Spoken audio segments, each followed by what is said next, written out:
Da profunda pobreza à alta sociedade francesa. Uma adolescência inteira vivida em um orfanato depois de sua mãe morrer e seu pai a abandonar. E mesmo com a dificuldade de uma infância pobre, ela se transformou em um ícone da moda global. Hoje, vamos mergulhar na controversa história de Gabrielle Bonhomme Chanel, a mulher por trás de uma das casas de moda mais famosas do mundo, dona de uma criatividade e visão empreendedora que a transformou em uma das principais estilistas de todos os tempos, mas também envolvida em polêmicas e rotulada como uma espiã nazista durante a Segunda Guerra Mundial. Você vai entender agora como a Coco Chanel transformou uma chapelaria de uma rua estreita de Paris em um negócio que vale bilhões de dólares. Mas antes, por favor, não se esqueça, já deixa teu like no vídeo, se inscreve no canal e ativa as notificações. Toda semana, as curiosidades mais interessantes do mundo dos negócios você encontra aqui no Curioso Mercado.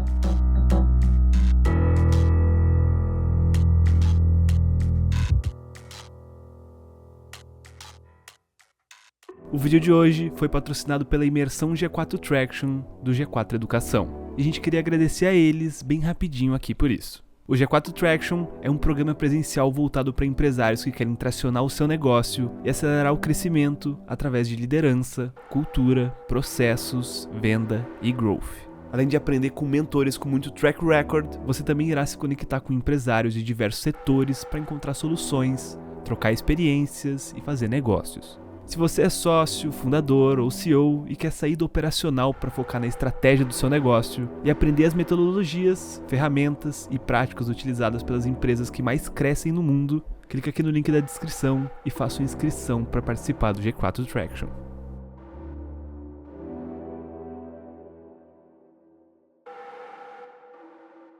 Nascida em um hospício para pobres em 1983, Coco Chanel cresceu em uma França rural, na cidade de Saumur, numa época em que as vidas dos pobres eram raramente documentadas. Coco tinha mais 4 irmãos e uma família que vivia em extrema pobreza. Seu pai era um comerciante que viajava de cidade em cidade no interior da França, vendendo seus produtos. Já sua mãe sobrevivia ganhando algum dinheiro lavando roupas. Quando tinha apenas 11 anos, Chanel perdeu a mãe, acometida por uma grave tuberculose. Sem saber o que fazer, o pai decidiu dividir a família. Os filhos homens foram viver suas vidas com trabalhadores agrícolas da região. Já as 3 meninas, incluindo a Coco, o pai abandonou em um terreno de um orfanato local e simplesmente desapareceu. Gabrielle nunca mais viu seu pai novamente.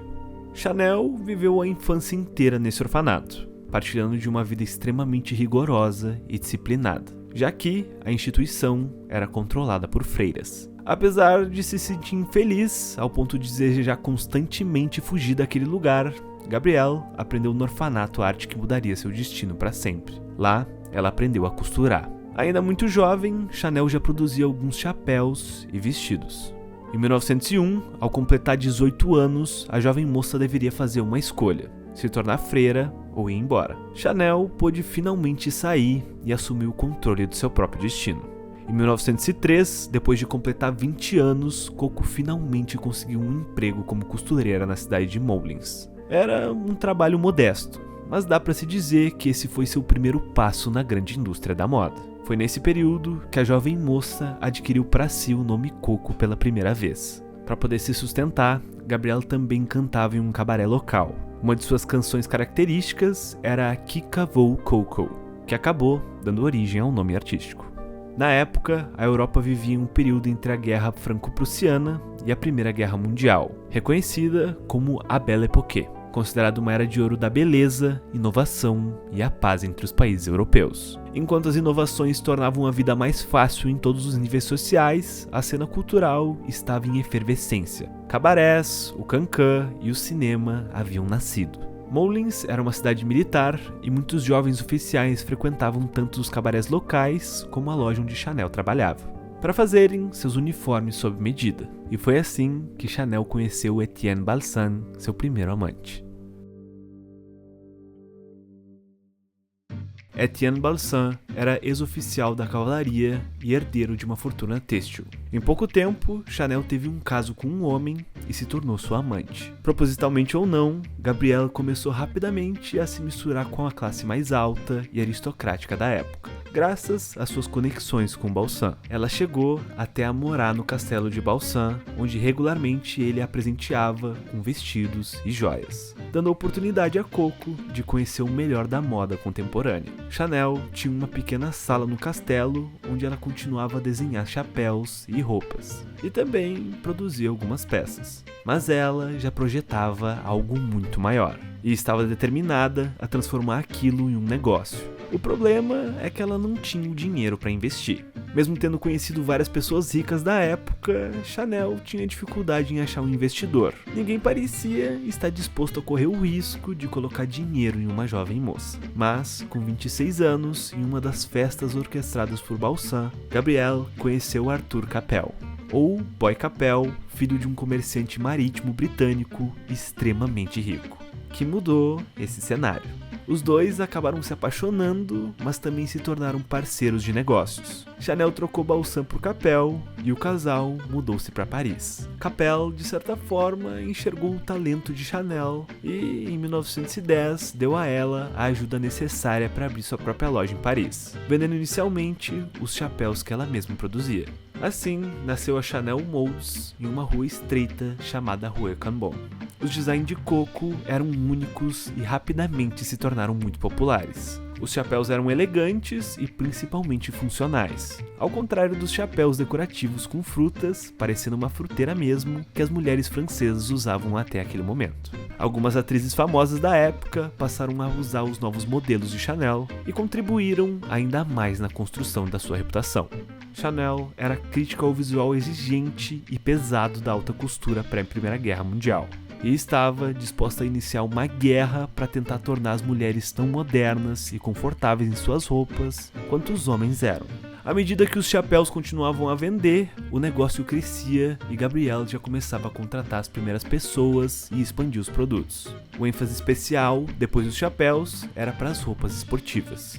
Em 1913, Coco Chanel abriu mais 2 lojas, uma em Deauville, na Normandia, no noroeste da França, e a outra na cidade de Biarritz, no Golfo da Biscaia, onde ela podia atender tanto o turismo britânico e espanhol quanto a sua clientela francesa. Deauville era uma cidade turística onde pessoas privilegiadas iam passar suas férias na praia. A House of Chanel agora estava em uma das áreas mais ricas da França. A primeira coleção da Chanel foi confeccionada com um tecido conhecido como jersey, que até então era usado principalmente em roupas íntimas masculinas. Gabrielle produzia peças de vestidos confortáveis e elegantes, mas ao mesmo tempo simples e funcionais. Até que a paz na Europa começou a ruir.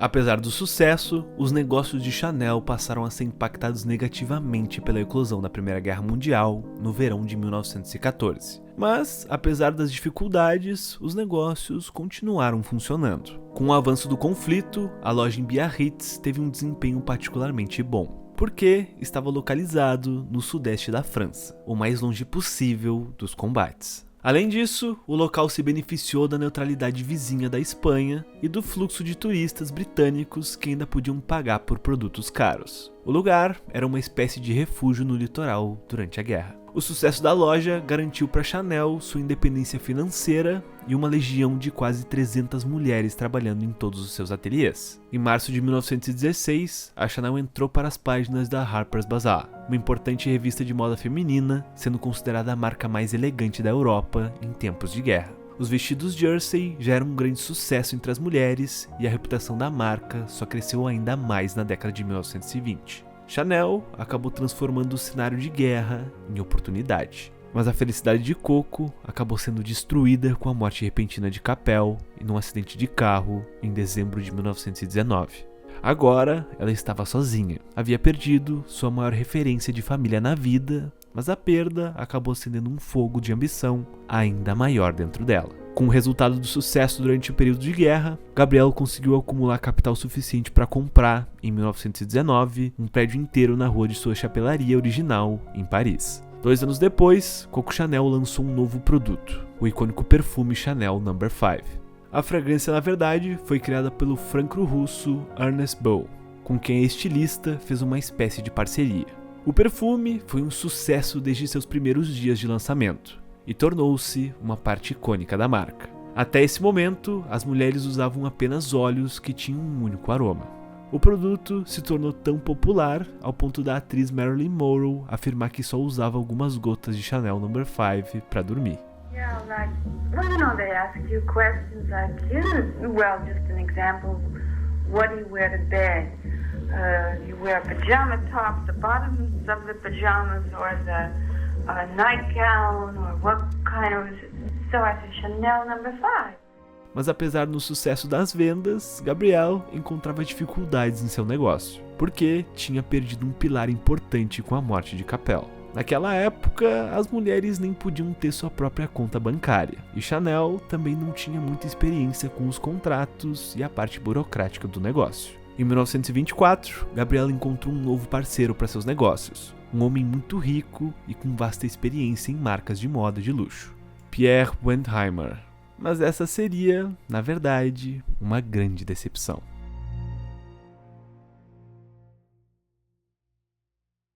Embora o novo parceiro tenha ajudado a continuar o negócio, o contrato assinado entre os dois deixava a Chanel com apenas 10% dos lucros das vendas da marca. Era um contrato injusto e esse foi um fardo que Gabrielle carregou o resto de sua vida. Nessa mesma época, o logotipo da marca foi revelado. Os Cs entrelaçados, que hoje em dia são inegavelmente reconhecidos em todas as partes do mundo, surgiu.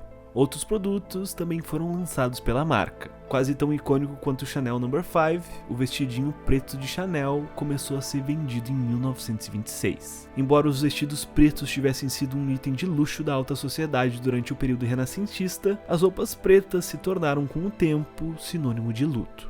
Tal como aconteceu com outros diversos produtos Chanel na década de 1920, a chave para o sucesso foi o marketing. Quando a empresa começou a vender seu primeiro vestidinho preto, ele foi estampado em uma publicação na revista Vogue e logo despertou o interesse de toda a alta sociedade da Europa. Outro sucesso importante na década de 1920 foi a primeira linha de ternos femininos. A própria Chanel vestiu roupas masculinas e adaptou essas modas mais confortáveis, algo que outras mulheres também achavam libertador. Na década de 30, Coco também lançou uma linha de joias e bolsas famosas que várias estrelas de cinema passaram a usar. O sucesso tomou proporções tão grandes que, em 1931, Coco Chanel partiu para Hollywood a convite de Samuel Goldwyn, o chefe de um dos maiores estúdios emergentes em Los Angeles no início da era do cinema falado. A Chanel seria responsável por parte do figurino usado pelos artistas. O acordo que ela fechou com Goldwyn foi de $1 milhão, o que representa mais de 100 milhões de dólares em valores atuais. Gabrielle também marcou a moda com seu corte de cabelo curto. Quando a estilista mostrou ao mundo seu novo cabelo, inúmeras mulheres se permitiram cortá-lo também. Mas, nessa época, a Europa via a ascensão nazista na Alemanha, e o continente caminhava para mais uma guerra que iriam atrapalhar seus negócios.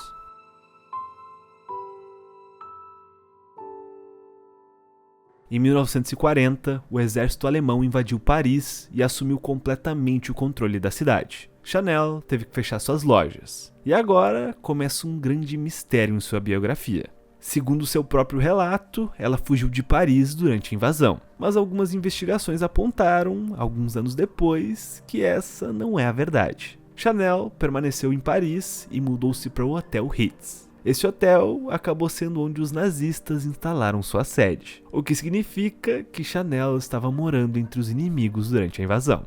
Na verdade, o que aconteceu foi que ela acabou se relacionando com um oficial alemão de alto escalão chamado Hans-Günther von Dinklage. Como consequência, mesmo com todo o conflito, sua boutique permaneceu aberta durante a invasão da cidade. Alguns dizem que Chanel simplesmente fez amizade com os alemães para manter seus negócios vivos, mas que ela nunca foi realmente leal a eles. Já outros acreditam que Chanel era sim uma simpatizante do nazismo, ou pelo menos que ela se juntou ao lado alemão porque sentiu que eles venceriam a guerra. No final, Coco foi acusada de ser uma agente secreta nazista, pois os alemães sentiram que podiam usar suas conexões com a elite da época para coletar informações. Chanel, inclusive, teria sido enviada a missões, como a viagem a Madrid, para se conectar com o exército aliado sob pretexto de fazer negócios.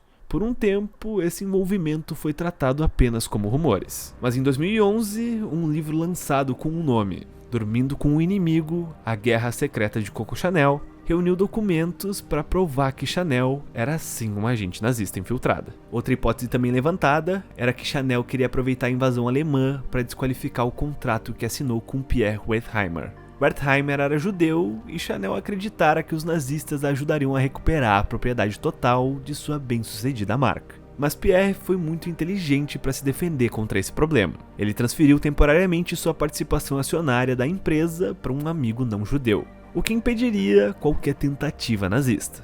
Quando a guerra acabou, o relacionamento de Coco com Hans também teve fim, mas a notícia do caso se espalhou rapidamente. Chanel passou a ser acusada constantemente de ter colaborado com a Alemanha e antes que ela pudesse deixar a França, acabou sendo detida.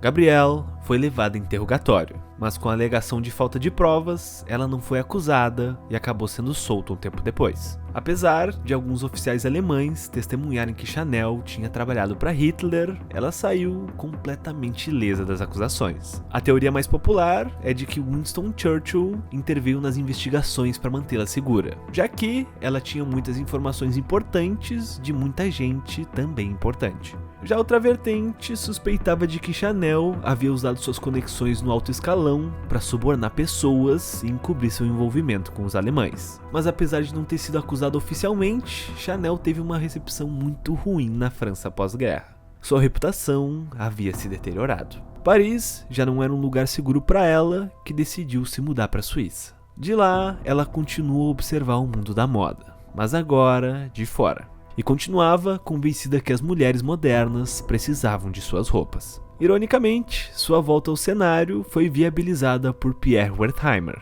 Embora Chanel tenha tentado anular seu contrato durante a guerra e também tenha processado Pierre sem sucesso, ele sabia que tê-la no negócio era essencial para recuperar a marca.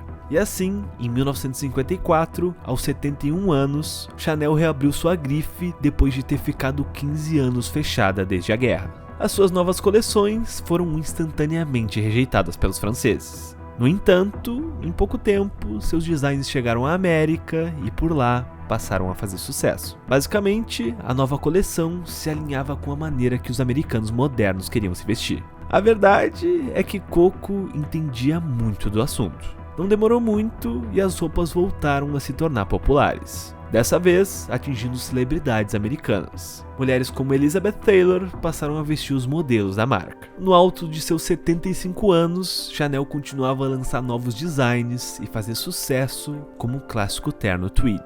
Mas, em 1971, aos 87 anos, Gabrielle Coco Chanel veio a falecer. Seu funeral foi realizado na igreja Sainte-Marie-Madeleine e contou com a presença de diversas figuras da moda e da cultura europeia, como o pintor espanhol Salvador Dalí. Em pouco tempo, o estilista Karl Lagerfeld assumiu como diretor criativo da empresa e ajudou a expandir ainda mais os negócios. Curiosamente, hoje a Chanel continua sendo propriedade da família Wertheimer. Embora Pierre já tenha morrido, seus netos controlam a marca.